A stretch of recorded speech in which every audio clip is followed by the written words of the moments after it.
terkait pembahasan kita yang berikutnya, di mana kita akan membahas strategi menggali sumber informasi sejarah. Nah, kepada Bu Muslihah, kami persilakan. Baik, terima kasih Mas Sufyan. Selamat siang, Assalamualaikum warahmatullahi wabarakatuh. Izin saya share screen dulu.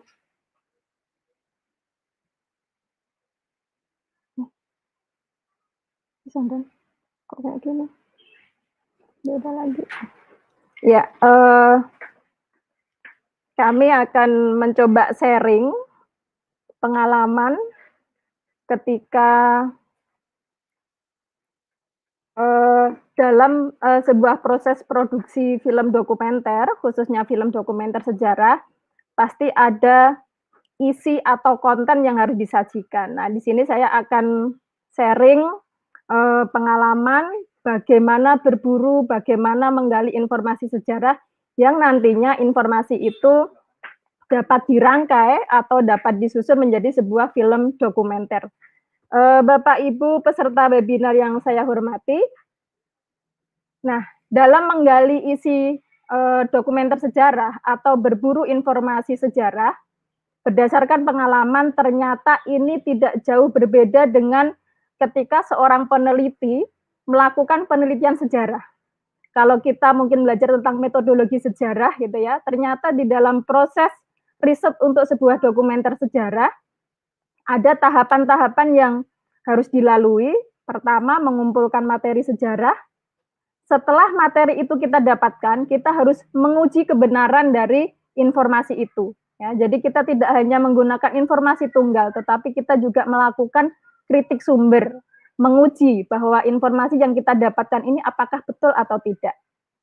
Nah, setelah kita menguji informasi yang kita dapatkan, dan memang ini meyakinkan dapat dipertanggungjawabkan sumbernya, langkah berikutnya adalah melakukan analisis.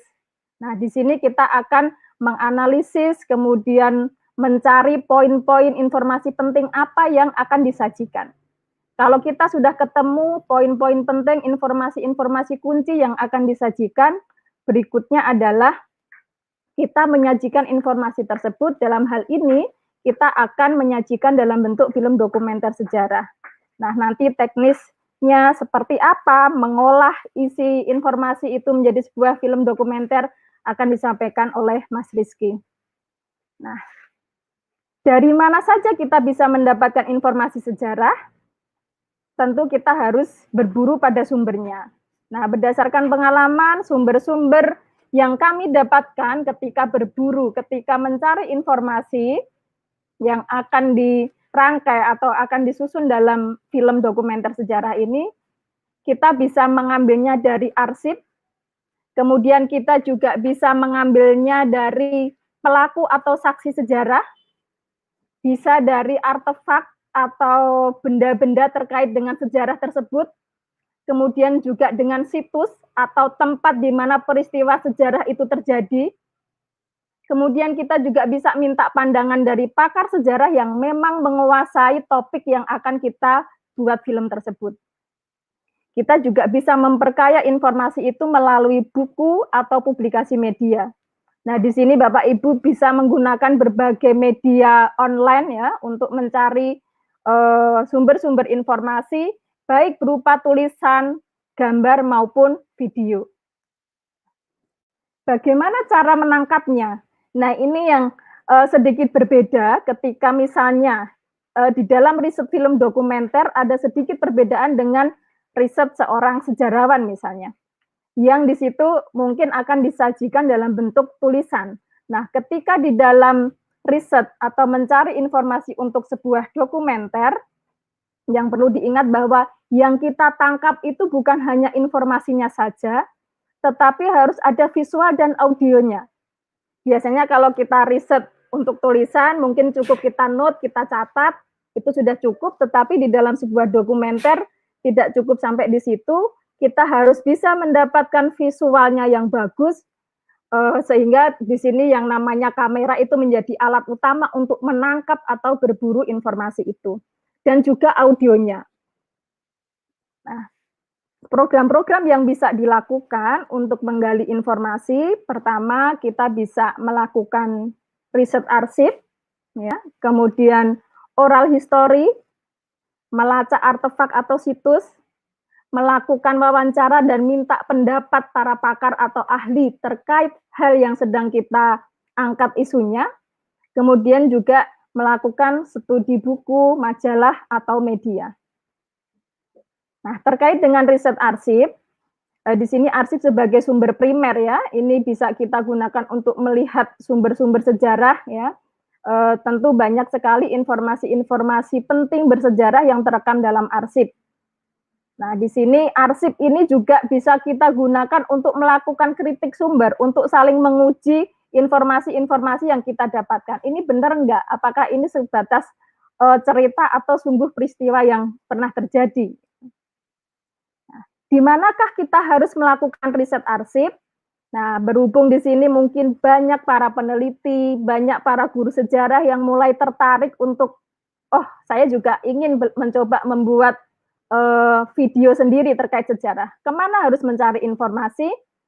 Nah, terkait untuk informasi yang bersumber dari arsip, Bapak Ibu bisa datang kepada lembaga penyedia layanan arsip. Dalam hal ini ada lembaga kearsipan, misalnya di ANRI, ada di lembaga kearsipan tiap-tiap provinsi di mana Bapak Ibu berada, ada juga lembaga kearsipan tiap kabupaten atau kota, lembaga kearsipan perguruan tinggi, dan ada juga pusat data atau informasi yang berbagai lembaga pemerintah maupun swasta juga menyediakan.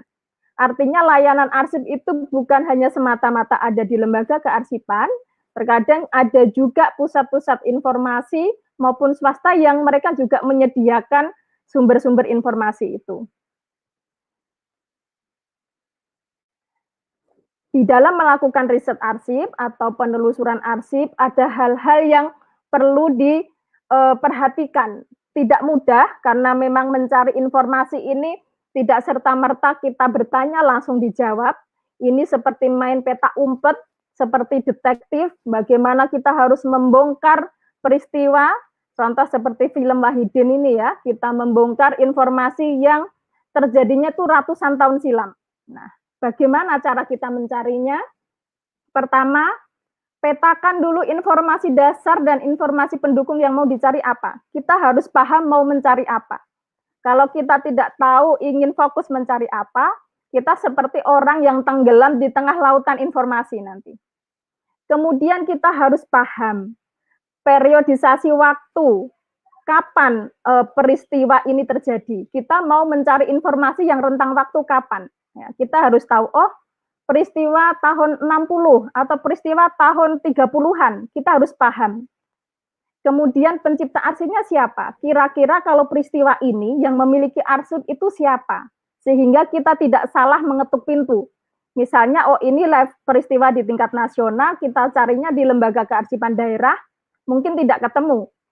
Tapi kalau kita cari, oh ini peristiwa yang terjadi di Jawa Barat misalnya, maka kalau kita datang ke lembaga kearsipan di Jawa Barat, mungkin ketemu. Kalau kita nyarinya di lembaga kearsipan yang ada di Sumatera, mungkin tidak ketemu. Nah, ini harus dipetakan dulu. Kemudian kita juga harus paham sejarah kelembagaannya. Ya, kira-kira di peristiwa ini itu ada lembaga apa, kondisi politik saat peristiwa itu terjadi seperti apa, nama-nama lembaganya kira-kira apa. Nah, kita tahu misalnya, oh kalau di peristiwa 40-an, mungkin ada Kementerian Penerangan, oh ada kementerian apa. Nah, itu kita harus paham. Kemudian pahami istilah-istilah di periode di mana peristiwa itu terjadi. Jangan sampai kita mencari informasi di masa lalu, tetapi kita menggunakan terminologi atau peristiwa zaman sekarang. Keywordnya kita cari yang sekarang, mungkin kita nggak ketemu. Misalnya zaman dulu universitas itu namanya universitas. Kalau kita searching dengan kata universitas, mungkin tidak akan ketemu mencari kata itu di tahun 49 sampai 50. Yang ada adalah universitas. Nah, misalnya seperti itu. Nah, ketika kita akan melakukan penelitian arsip, maka kita juga harus paham aturan akses di lembaga-lembaga kearsipan itu seperti apa. Apakah bisa langsung datang dilayani, atau harus ada izin dulu, apakah bisa mendapatkan repro arsip gratis atau berbayar seperti apa. Nah, ini kita harus paham. Kemudian juga bahwa ketika kita riset arsip, membaca arsip, jangan terjebak hanya judul atau covernya. Misalnya arsip laporan hanya judulnya saja atau surat diberi hanya saja, tetapi bacalah, bacalah, dan bacalah. Baca semua informasi di arsip itu sampai kita menemukan informasi kunci dan informasi tambahan apa yang kita cari. Kemudian di zaman sekarang sebenarnya banyak kemudahan Bapak Ibu peserta semuanya dengan fasilitas online kita bisa searching, ya kita dapat juga mengakses koleksi dari berbagai lembaga di luar negeri secara online, gitu ya.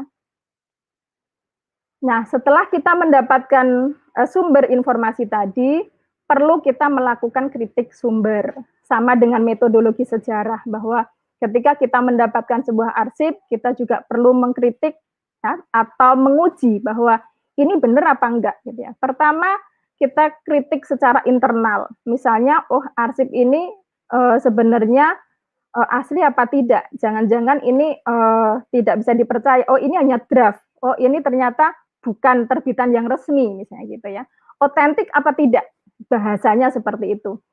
Kemudian juga kritik sumber eksternal.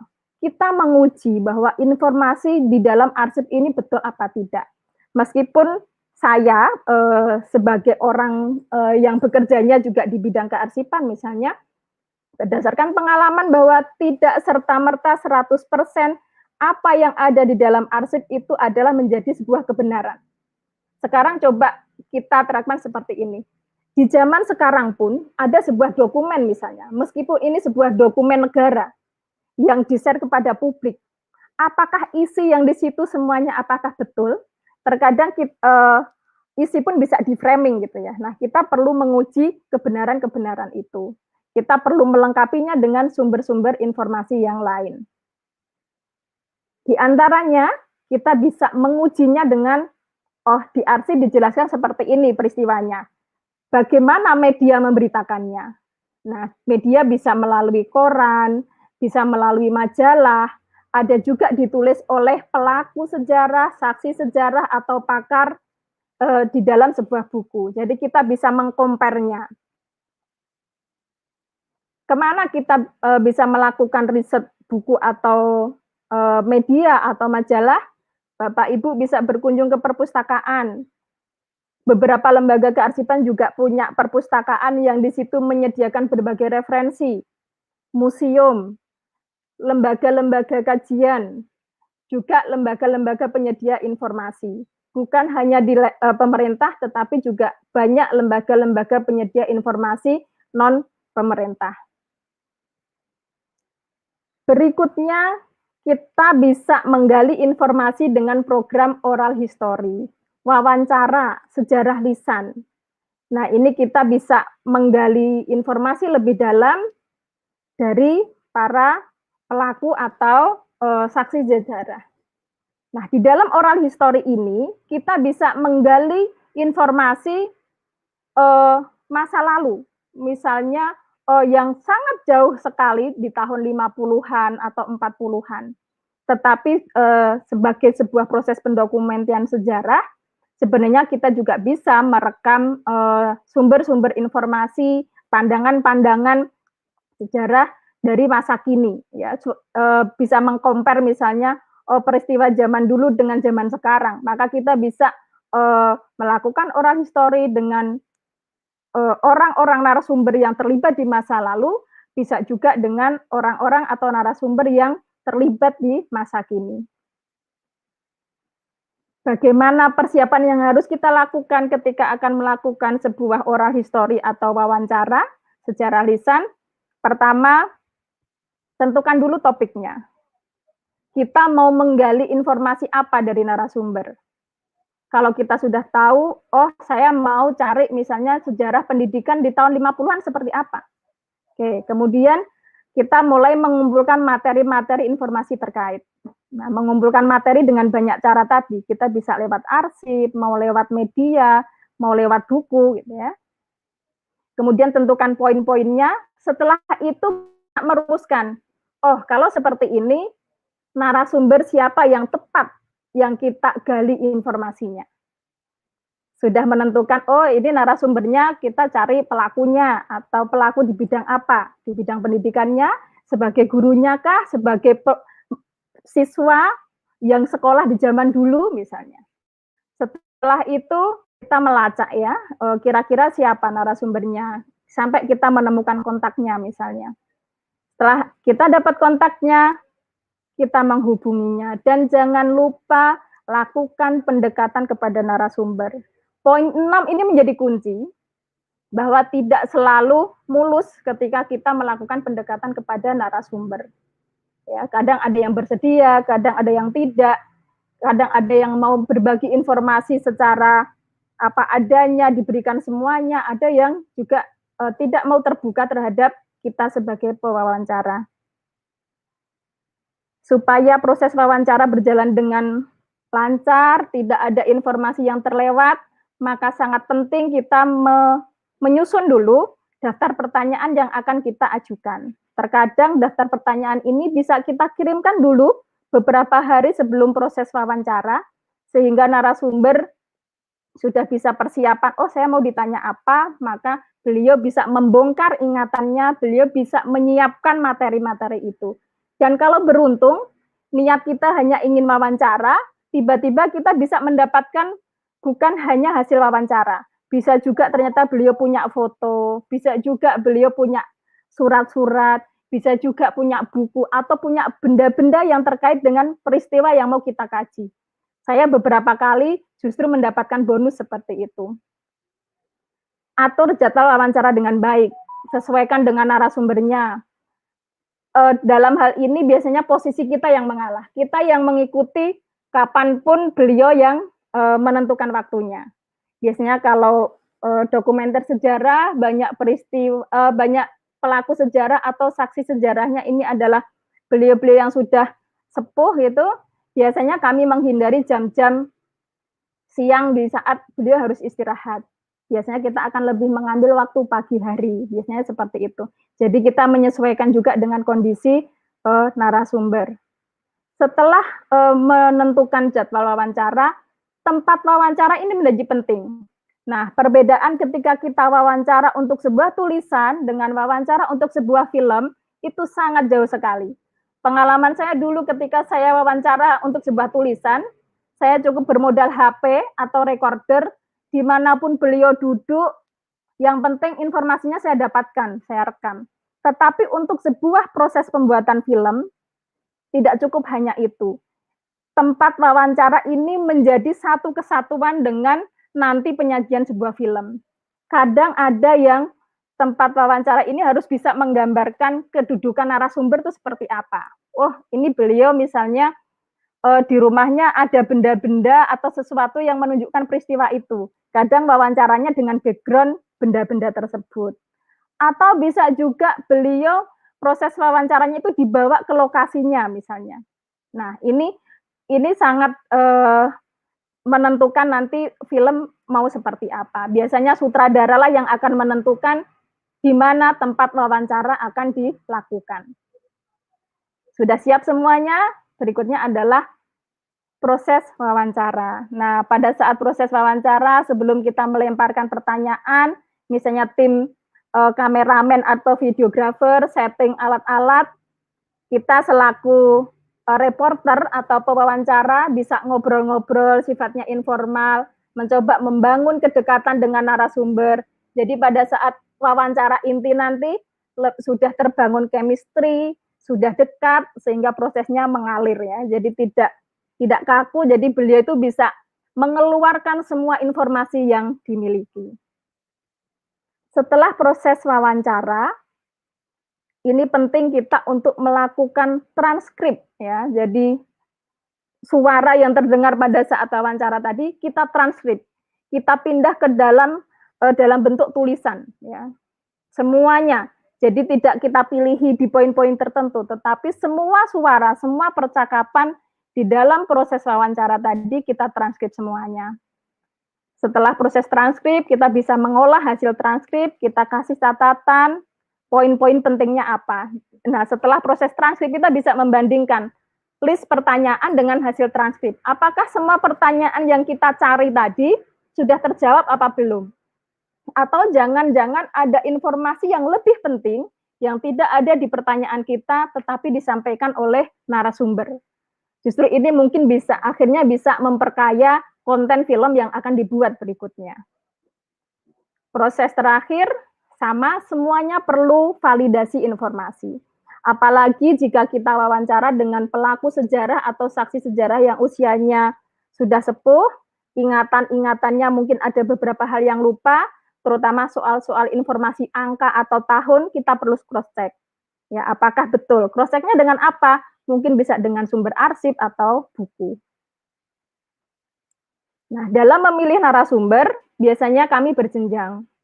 Jika ada pelaku sejarahnya, maka kita pakai pelaku sejarah. Kita pakai orang pertama.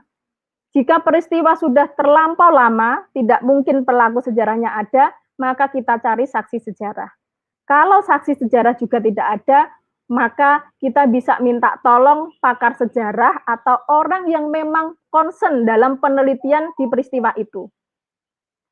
Selain itu, kita juga perlu mempertimbangkan kondisi narasumber. Misalnya, ingatan narasumber seperti apa? Masih bagus apa tidak? Kita bisa ngecek misalnya sebelum wawancara kita datang silaturahmi, kita ngobrol-ngobrol, kita sambil mengamati ingatannya seperti apa. Apakah dialog bisa berjalan dengan baik apa tidak? Kondisi fisiknya ya, dan juga keterjangkauan narasumber. Kondisi fisik misalnya berdasarkan pengalaman ya, banyak narasumber yang kami wawancara itu berusia di atas 90. Kalau seperti ini maka saya tidak boleh serakah. Maka saya harus mencari benar-benar informasi kunci yang mau saya gali dari beliau, maka pertanyaan-pertanyaan itu kita batasi sehingga durasi waktu tidak terlalu lama. Kemudian keterjangkauan narasumber, di mana lokasi narasumber berada. Nah, saat ini banyak strategi yang dilakukan oleh teman-teman pembuat film dokumenter ya, ketika narasumber lokasinya jauh, di masa pandemi orang tidak bisa pergi kemana-mana, ternyata kita bisa kok melakukan wawancara dengan menggunakan Zoom atau Google Meet ya. Jadi yang direkam nanti adalah tampilan di layarnya itu. Setelah oral history, kita bisa melakukan menggali informasi dengan melacak artefak dan situs. Di dalam proses pembuatan film, audio atau visual dari artefak dan situs ini menjadi penting. Karena film itu kan audio visual, bukan hanya audio orang ngomong. Bayangkan kalau yang ditampilkan hanya hasil wawancara saja, maka seperti parade orang bicara. Kalau yang ditampilkan hanya arsip dan buku saja, maka seperti slideshow.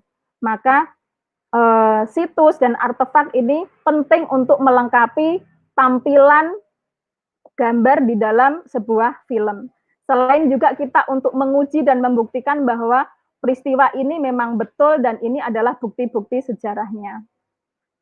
Nah, ketika sebuah informasi-informasi ini bisa diolah menjadi sebuah dokumenter sejarah, relevan dengan tema webinar kita kali ini, ya, film dokumenter sebagai media pembelajaran sejarah, maka informasi itu bisa diolah menjadi film dokumenter sejarah di antaranya. Selain itu bisa juga ada penerbitan, penulisan buku, diorama, pameran, dan juga pementasan budaya, ya, pementasan seni yang mengangkat cerita sejarah misalnya. Nah ini contoh bagaimana sebuah dokumenter sejarah ini menjadi media pembelajaran. Misalnya film Wahidin menjadi media pembelajaran di SMK Kibang Lampung misalnya. Ini ada guru dan ratusan siswa yang di situ memutar film, kemudian mereka menggali nilai-nilai apa yang mereka dapatkan dari film tersebut. Apakah belajar sejarah hanya untuk siswa sekolah atau di lembaga pendidikan resmi? Tidak. Ini contohnya, ada juga remaja masjid, pengajian di masjid. Mereka juga bisa belajar dari tokoh-tokoh sejarah. Film Wahidin dinobar di masjid misalnya.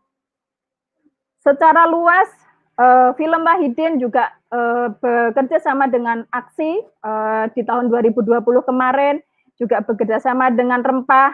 2 kali kita melakukan belajar sejarah, belajar keteladanan dari tokoh-tokoh sejarah melalui film, kita lakukan secara daring.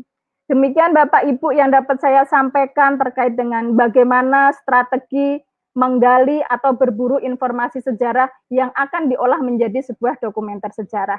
Kurang lebihnya saya mohon maaf. Terima kasih. Wassalamualaikum warahmatullahi wabarakatuh.